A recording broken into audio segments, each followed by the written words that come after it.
Hello दोस्तों, आप सभी का अपने इस विज्ञान के एक प्रेक्स क्लास में यानी प्लेलिस्ट की क्लास में स्वागत है।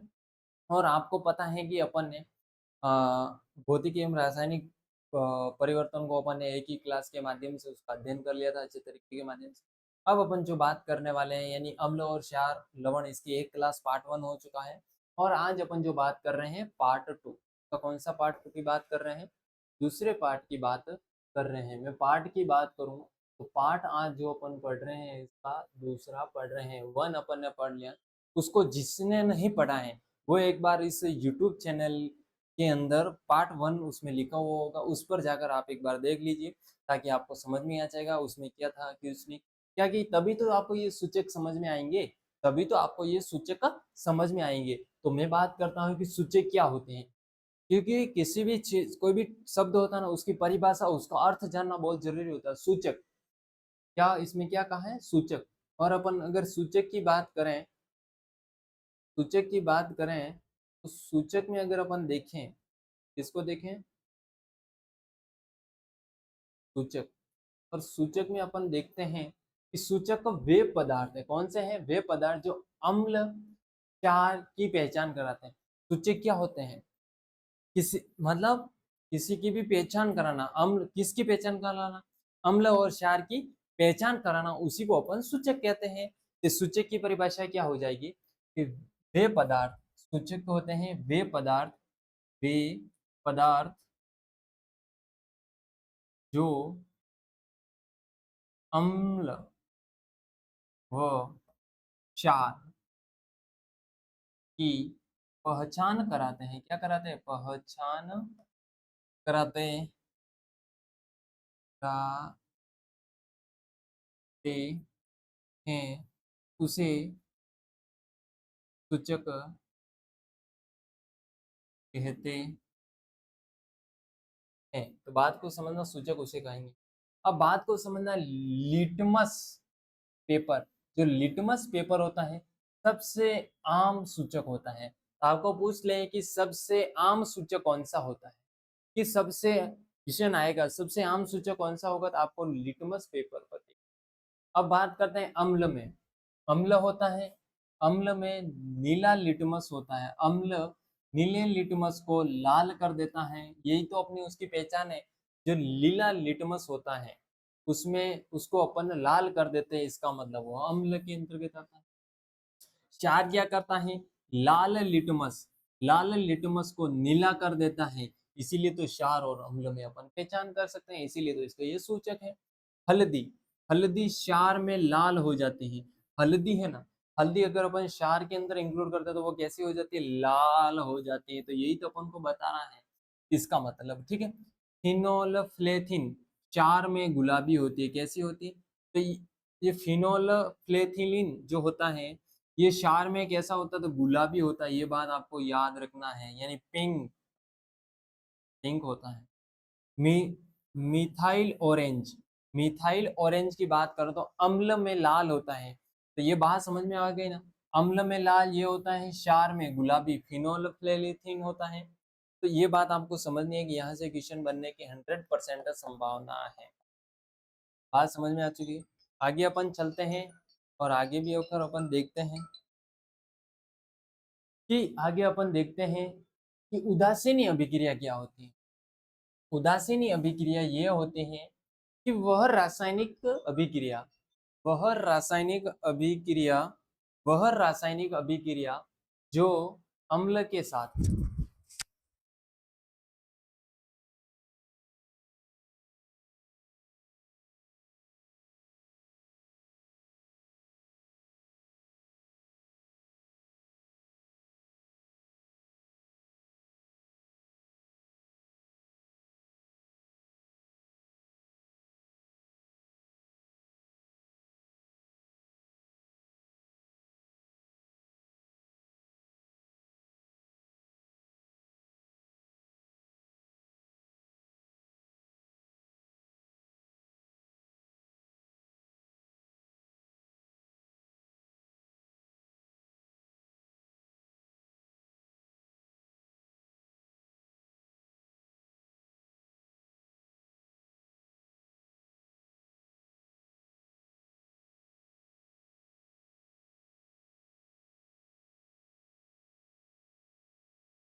तो उदासीन अभिक्रिया वह रासायनिक अभिक्रिया होती है जो अम्ल किसी क्षार के साथ मिलकर एक दूसरे को प्रभाव को कम करके अम्ल, लवण और जल का निर्माण करते हैं, उसके अपन रासायनिक अभिक्रिया कहते हैं।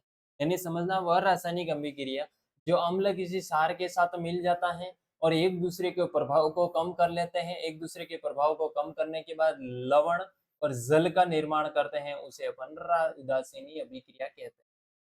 बात को समझना, अम्ल HCl, चार NaOH। अब प्रभाव को कैसे कम करेंगे समझो, ये इधर NaOH है तो ये इनमें से ये इधर हट जाएगा, ये इसमें से हट जाएगा, तो ये तमाम चीज Na है, ये Na यहाँ, और ये Cl इसके साथ मिल गया तो ये लवण बन गया। और इसमें जो H है तो Ha और ये H, तो H2 और ये प्लस, तो जल का ये निर्माण हो गया। तो ये तरह से है कि एक दूसरे के प्रभाव को बैलेंस बनाते हैं, एक दूसरे के प्रभाव को जो एक्स्ट्रा होता है उसे कम कर देते हैं।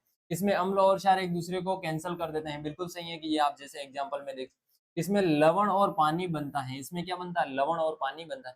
यह एक उष्माक्षेपी है। उष्माक्षेपी ये गर्मी को सहन नहीं करते हैं, अवशोषित ग्रहण करने का काम नहीं है। और एक होता है उष्माक्षेपी, उष्मा उष्माक्षेपी और उष्माशोषी।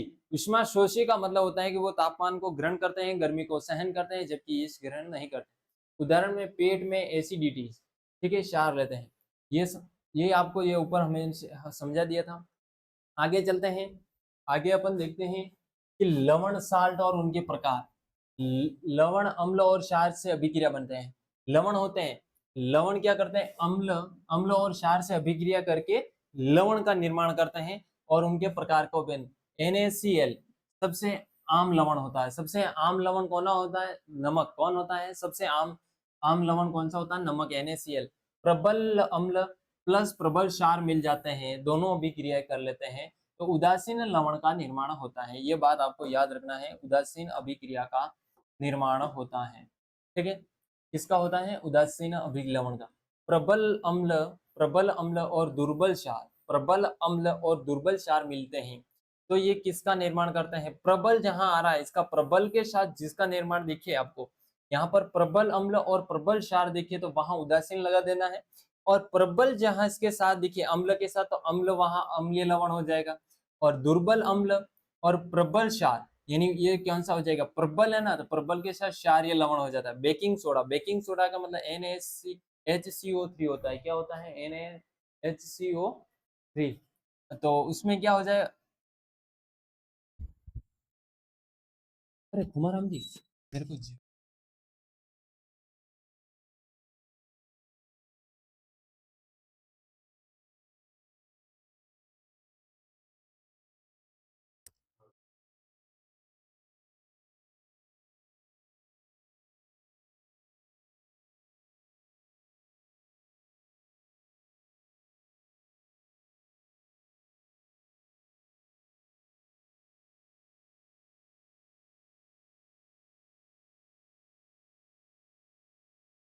इसमें बेकिंग बेकिंग सोडा भी एक लवण है। क्या है? लवण। धोने का सोडा, कौन सा? धोने का सोडा, यानी Na2CO3 कपड़े धोने में काम लेते हैं। आगे अपन चलते हैं कि उदासीनी अभिक्रिया। उदासीनी अभिक्रिया क्या है? वह रासायनिक अभिक्रिया जो कोई अम्ल है वो किसी क्षार के साथ मिलता है और उसके एक दूसरे के प्रभाव को कम करता है, लवण और जल का निर्माण करते हैं, उसको उदासीनी अभिक्रिया कहते हैं। उदाहरण HCl, NaOHCl।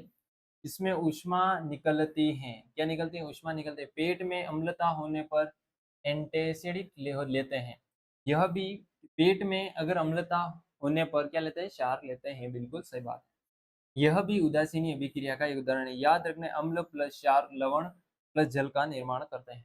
आगे अपन चलते हैं पीएच स्केल। पीएच स्केल की मैं बात करूं, 0 से 14 होता है।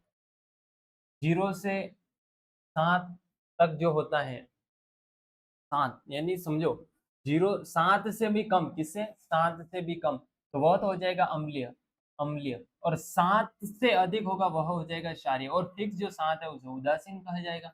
ये बात आपको समझनी है, यहाँ वही लिखा हुआ है। जितना कम पीएच अम्ल उतना प्रबल होगा, जितना कम पीएच होगा उतना प्रबल क्या होगा? अम्ल होगा। पीएच जितना अधिक होगा जितना क्षार उतना प्रबल होगा। सूचक लिटमस, फिनोल, मिथाइल, ऑरेंज होते हैं।